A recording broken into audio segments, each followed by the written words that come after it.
स्वागत है आप सभी का 5 मिनट कंसेप्ट के इस नए सीरीज़ में। ये है वीडियो नंबर 12। फिर हम बात करने वाले हैं बहुत ही ज़्यादा इंपॉर्टेंट टॉपिक के ऊपर। आज हम बात करने वाले हैं पावर फैक्टर के ऊपर। अगर आप इलेक्ट्रिकल बैकग्राउंड से हैं तो ये बोलना बिल्कुल गलत नहीं होगा। जितना इंपॉर्टेंट आपके लिए ऑक्सीजन है जिंदा रहने के लिए, उतना ही इंपॉर्टेंट जो है आपके लिए पावर फैक्टर है सीखने के लिए। क्योंकि ऑलमोस्ट ये जो है आपको हर एक सब्जेक्ट पे देखने मिलेगा। कोर्स सब्जेक्ट पे तो जो है भर भर के आपको देखने मिलेगा। और इससे रिलेटेड इतने सारे डाउट और मिसकंसेप्शन होते हैं, मैं क्या ही बताऊँ आपको। आप जो है इस वीडियो को पूरा देखते रहिए। मैं इसकी पूरी कहानी जो है मैं आपको बताऊँगा। मैं गारंटी देता हूँ इस वीडियो के अंत तक जो है आप मुझे खुद कमेंट करके बताओगे यार मज़ा आ गया।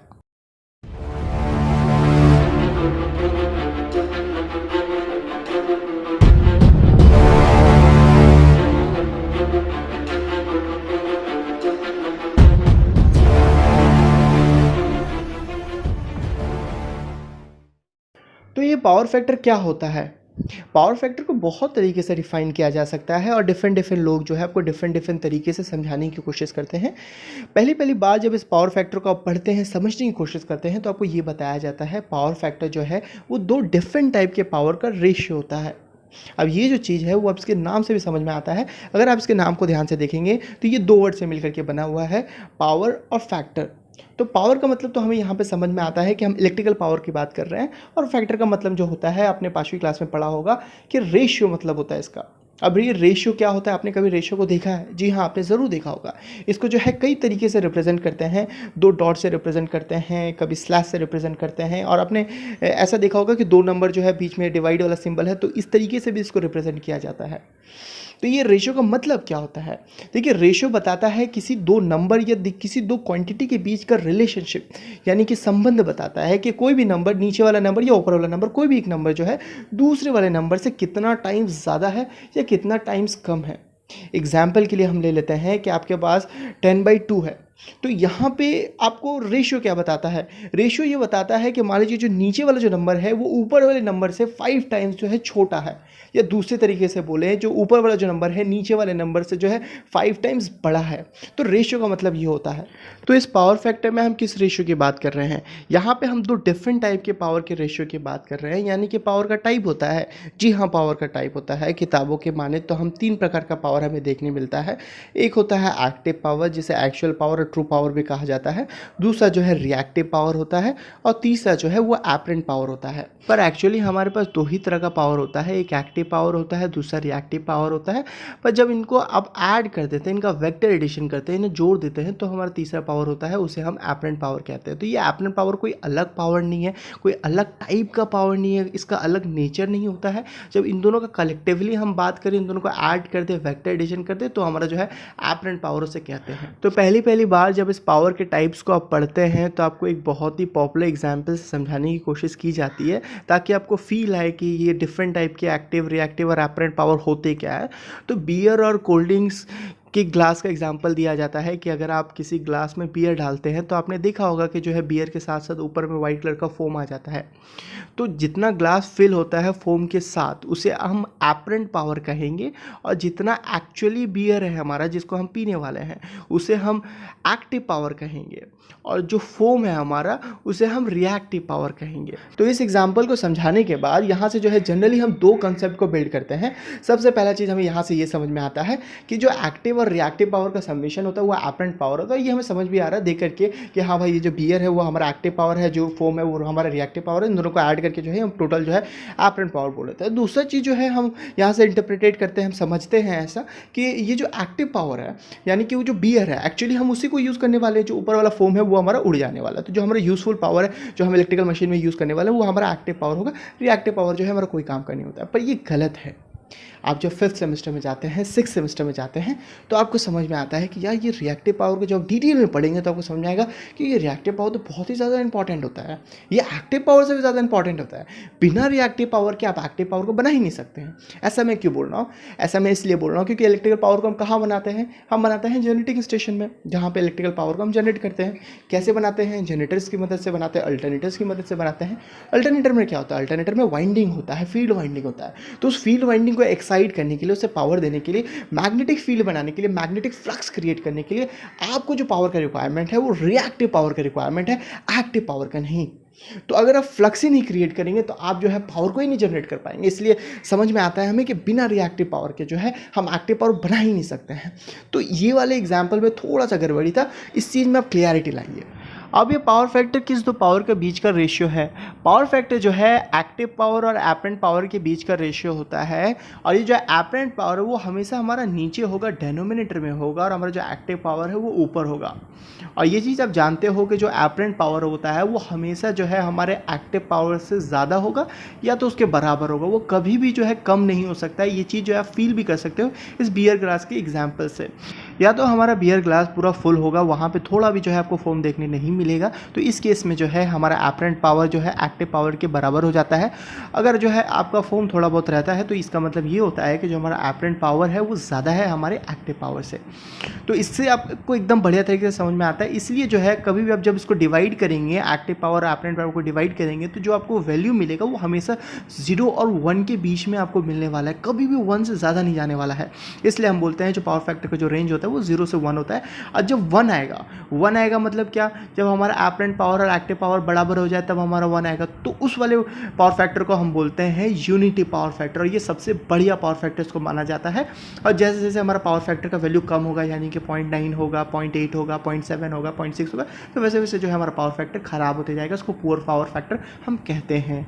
तो इसका मतलब तो हमें यहाँ से ये भी समझ में आता है कि अगर हम चाहेंगे कि हमारा पावर फैक्टर 1 हो, बढ़िया पावर फैक्टर हो, 1 के आसपास हो, यूनिटी पावर फैक्टर हो, तो हम चाहेंगे कि जो हमारा रिएक्टिव पावर हो वो कम से कम हो या वो 0 हो। और इस चीज़ को और भी बढ़िया तरीके से समझने के लिए, अच्छे से एनालाइज करने के लिए हम इसका फेजर डायग्राम बनाते हैं। फेजर डायग्राम क्या होता है, बस समझिए कि इसका पिक्टोरियल रिप्रेजेंटेशन होता है। जो ये एक्टिव, रिएक्टिव और एपरेंट पावर हम कह रहे हैं इतना देर से, इसको जो है हम डायग्राम बनाते हैं इसका, और इसको अच्छे से स्टडी कर पाएँ, अच्छे से समझ पाएँ, इसलिए जो है हम इसको बनाते हैं। तो ये कुछ इस प्रकार का दिखता है, एक ट्रायंगल जैसा आपको दिख रहा है। इस ट्रायंगल को हम पावर ट्रायंगल कहते हैं। जो नीचे वाला जो आपको एरो दिख रहा है ये हमारा एक्टिव पावर को रिप्रेजेंट करता है, दर्शाता है, और जो वर्टिकल वाला लाइन है वो आपके रिएक्टिव पावर को जो है दर्शाता है। ये active power, reactive power out of phase होता है, इस वजह से ये ऐसा बना हुआ है। और इन दोनों को जो है ये लाइन जोड़ रहा है, जो कि हमारा रिजल्टेंट है, ये जो है हमारा एपरेंट पावर को दर्शाता है। तो ये मैंने आपको क्यों बताया, ये मैंने आपको इसलिए बताया क्योंकि यहाँ से भी जो है आप सेम जो पूरी कहानी मैंने अभी तक जो आपको बताया कि रिएक्टिव पावर को कैसे बढ़ा रहे हैं तो हमारा पावर फैक्टर कम हो रहा है, कैसे जो है इसको हम घटा रहे हैं तो हमारा पावर फैक्टर जो है यूनिटी के आसपास जा रहा है, 1 के आसपास जा रहा है, जब इसको 0 कर देते तो 1 हो जा रहा है। तो ये हमने नंबर के हिसाब से जो है समझा, और इसको जो है इस तरीके से भी आप इसको समझ सकते हैं। मैंने इसलिए भी आपको बताया क्योंकि हम पावर फैक्टर के बारे में पढ़ लें और आपको पावर ट्रायंगल के बारे में ना बताएं तो थोड़ा नाइंसाफ़ी हो जाता है, इसलिए मैंने जो है टच कर दिया।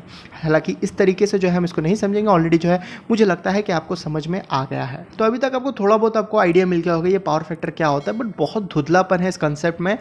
अभी से आप ध्यान से समझिए, यहाँ से जो है इंपॉर्टेंट आपका कंसेप्ट स्टार्ट होता है, और ये जो है आपको ज़िंदगी भर आपको काम देगा। अगर आप इलेक्ट्रिकल बैकग्राउंड से हैं और आप बीटेक और डिप्लोमा के स्टूडेंट हैं तो अच्छे से इसको समझिए आप। देखिए ये जो इलेक्ट्रिकल पावर हमने बनाया जनरेटिंग स्टेशन में, जनरेटर की मदद से, अल्टरनेटर की मदद से, इसको कहाँ यूज़ में लेते हैं हम? इसको हम अपने घरों में यूज़ में लेते हैं, हॉस्पिटल में यूज़ में लिया जाता है, industrial purpose, agriculture purpose, traction purpose, और भी बहुत जगह जो है यूज़ में लिया जाता है। जहाँ जहाँ हम लोग इलेक्ट्रिकल मशीन यूज़ में ले रहे हैं, जहाँ जहाँ उपकरण को हम लोग चला रहे हैं, वहाँ वहाँ जो है इस बिजली को जो है यूज़ में लिया जाता है। तो अगर हम अपने सिर्फ घरों की बात करें तो हमारे घरों में क्यों यूज़ में हम लेते हैं? हम अपने घरों में जितने भी इलेक्ट्रिकल अप्लायंसेज है, जितने भी उपकरण हैं, उसको पावर देने के लिए, उसको बिजली देने के लिए, उसको इलेक्ट्रिसिटी, उसको चलाने के लिए जो है हम उसको यूज़ में लेते हैं। अब देखिए ये जितने भी इलेक्ट्रिकल अप्लायंसेस है, इसे हम क्या बोलते हैं टेक्निकल टर्म में, इसको हम इलेक्ट्रिकल लोड भी कहते हैं। तो इस सारे इलेक्ट्रिकल लोड को जो है हम 3 पार्ट में कैटेगराइज कर सकते हैं। दूसरे तरीके से बोले तो हमारा जो इलेक्ट्रिकल लोड होता है वो 3 प्रकार का होता है। एक हमारा रेजिस्टिव लोड होता है, दूसरा हमारा जो है इंडक्टिव लोड होता है, तीसरा जो है हमारा कैपेसिटिव लोड होता है। ज़्यादातर जो है आपको रेजिस्टिव और इंडक्टिव लोड ही देखने मिलेगा। कैपेसिटिव लोड जो है एज सच आपको कोई ऐसा अप्लायंसेस आपको देखने नहीं मिलेगा जो आपका कैपेसिटिव इन नेचर होगा। तो हम देख के कैसे पता लगाएंगे कि हमारा कौन सा लोड जो है वो किस टाइप का है? तो जहाँ भी आपको मोटर देखने मिलेगा, कॉइल देखने मिलेगा, वाइंडिंग देखने मिलेगा, समझ जाना वो हमारा इंडक्टिव लोड है। और जो है electric iron, soldering iron, electric heater, मतलब ऐसी कोई मशीन जो आपकी बिजली की मदद से हीट पैदा करती है, तो उस टाइप का जो मशीन है वो आपका रेजिस्टिव इन नेचर होता है।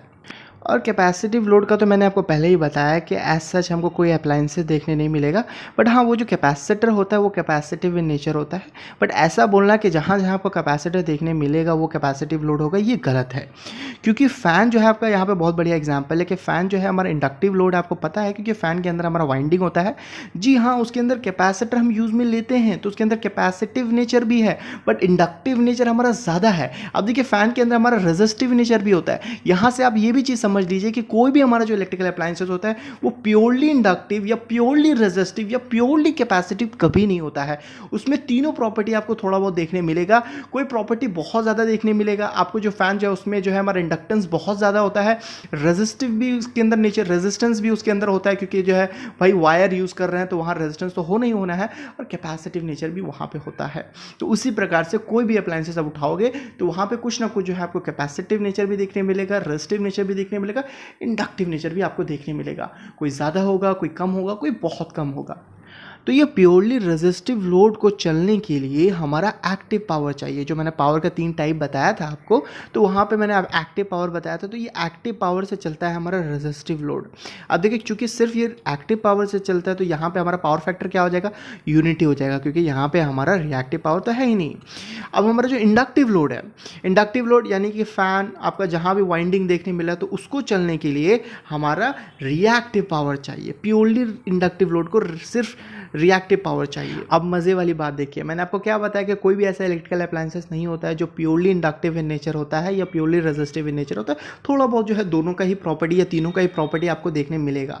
इसका मतलब क्या है कि आपका वो एक्टिव पावर भी लेगा और रिएक्टिव पावर भी लेगा। तो अगर रिएक्टिव पावर ले रहा है इसका मतलब क्या हो रहा है, इसका मतलब ये हो रहा है कि जो हमारा अपरेंट पावर है और हमारा जो एक्टिव पावर है ये दोनों इक्वल नहीं है, यानी कि हमारा जो पावर फैक्टर है वो यूनिटी नहीं होगा, 1 नहीं होगा, वो 1 से कम होगा।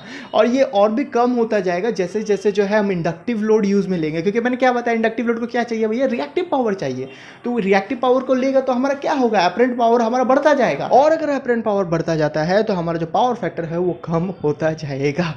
तो भैया ये जो पावर फैक्टर है ना वो हमारे ऊपर नहीं है, ये लोड डिसाइड करता है कि पावर फैक्टर क्या होगा। आप इंडक्टिव लोड लगा तो फटाक से वो पावर फैक्टर को डाउन कर देगा, आप जो है रेजिस्टिव लोड चला रहे हो तो पावर फैक्टर जो है आपका ठीक ठाक रहेगा।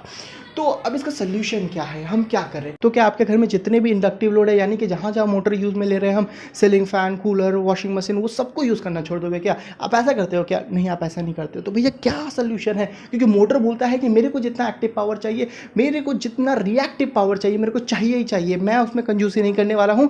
अदरवाइज अगर आप नहीं दोगे तो मैं चलूंगा ही नहीं। यानी कि अगर आप रिएक्टिव पावर सर्किट में 0 कर देते हो तो आपका जो है मोटर चलेगा ही नहीं। तो फिर क्या होगा, मुझे तो रिएक्टिव पावर देना ही होगा, और वो देना होगा वो आप डिसाइड नहीं करोगे। आप मोटर को लगाओगे ना तो वो अपने आप खींच लेगा, जहाँ जनरेटिंग स्टेशन है, जहाँ पे आप पावर जनरेट करें वहाँ से रिएक्टिव पावर को वो खींच लेगा अपने आप। रिएक्टिव पावर को खींचेगा तो हमारा जो है पावर फैक्टर वो कम होगा ही होगा। तो क्या करें हम, तो हम यहाँ पे करते हैं, हम कैपेसिटर लगाते हैं। ये कैपेसिटर क्या करता है, कैपेसिटर जो है हमारा रिएक्टिव पावर को सप्लाई करता है। यहाँ अच्छे से आप समझिए, जब कैपेसिटर हमारा रिएक्टिव पावर को सप्लाई करता है तो इस मोटर को जितना रिएक्टिव पावर का डिमांड था वो पूरा हो गया। अब ये जो रिएक्टिव पावर को पहले जो वो जनरेटिंग स्टेशन से ले रहा था, जनरेटर से ले रहा था, वहाँ से नहीं ले रहा है, अब इसको कैपेसिटर से मिल जा रहा है। जब कैपेसिटर से मिल जा रहा है तो वहाँ पे आप देखेंगे, जनरेटिंग साइड से आप देखेंगे तो वहाँ पे उसको उतना ज़्यादा रिएक्टिव पावर का सप्लाई नहीं कर रहा है। तो वहाँ पे जो हमारा अपरेंट पावर है और एक्टिव पावर है, उन दोनों का जो रेशियो है वो बहुत कम नहीं है, वो 1 के आसपास रहता है। और आपके घर में जो है पावर फैक्टर है वो 8.5 से लेकर 9.5 के बीच में होता है। इसलिए आप देखना जहाँ जहाँ हाईली इंडक्टिव लोड आपके घर में लगा हुआ है उसमें जो है कैपेसिटर ज़रूर यूज़ में किया जाता है। तो ये रीज़न है कैपेसिटर को यूज़ करने का। मैंने एक वीडियो बनाया था कि फैन में हम कैपेसिटर को क्यों यूज़ में लेते हैं, तो वहाँ पे मैंने यही सारी आपको बातें बताई थी। तो पर वहाँ पे जो है हमने वोल्टेज और करंट के पर्सपेक्टिव से देखा था। मैंने आपको वीडियो के स्टार्टिंग में ही बताया कि इस पावर फैक्टर को हम बहुत तरीके से देख सकते हैं, डिफरेंट एंगल से, और जो है डिफरेंट तरीके से इसको एक्सप्लेन कर सकते हैं। तो वोल्टेज और करंट के तरीके से भी इसको एक्सप्लेन किया जा सकता है। अगर आप डिटेल में जानना चाहते हो तो ये वीडियो जाकर के ज़रूर देखिएगा। आपको शॉर्ट में बताते हैं कि जब भी हम अपने इलेक्ट्रिकल सर्किट में इंडक्टर और कैपेसिटर यूज़ में लेते हैं तो हमारे वोल्टेज और करंट के बीच में एक फेज शिफ्ट आता है, एक फेज एंगल आता है। और जब इस एंगल का आप कोसाइन निकालते हैं तो इस कोसाइन को जो है हम पावर फैक्टर बोलते हैं। और इस कोसाइन को जो है आपने न्यूमेरिकल में भर भर के यूज़ में लिया होगा। आपने जानते हैं जब भी आपसे पूछा जाता है पावर फैक्टर क्या, तो आप cos फाई बोलते हो। तो cos फाई कहाँ से आया ये समझ में आया अभी आपको? तो डिटेल में जो है कभी और आपको बताएंगे, या आपको जाना है तो आप ये वाला वीडियो भी देख सकते हैं, आपको थोड़ा बहुत आइडिया आपको मिल जाएगा। अगर आपको ये वीडियो पसंद आया तो इसे लाइक करके बताएं, कोई सवाल है गया हो तो मुझे कमेंट सेक्शन में बताएं। चैनल को अभी तक सब्सक्राइब नहीं किया तो सब्सक्राइब कर बेल आइकन को जरूर प्रेस करें ताकि आने वाले वीडियो का हर एक नोटिफिकेशन आप तक पहुंच पाए। मिलते हैं ऐसे किसी वीडियो में, चलते हैं, टेक केयर, बाय बाय।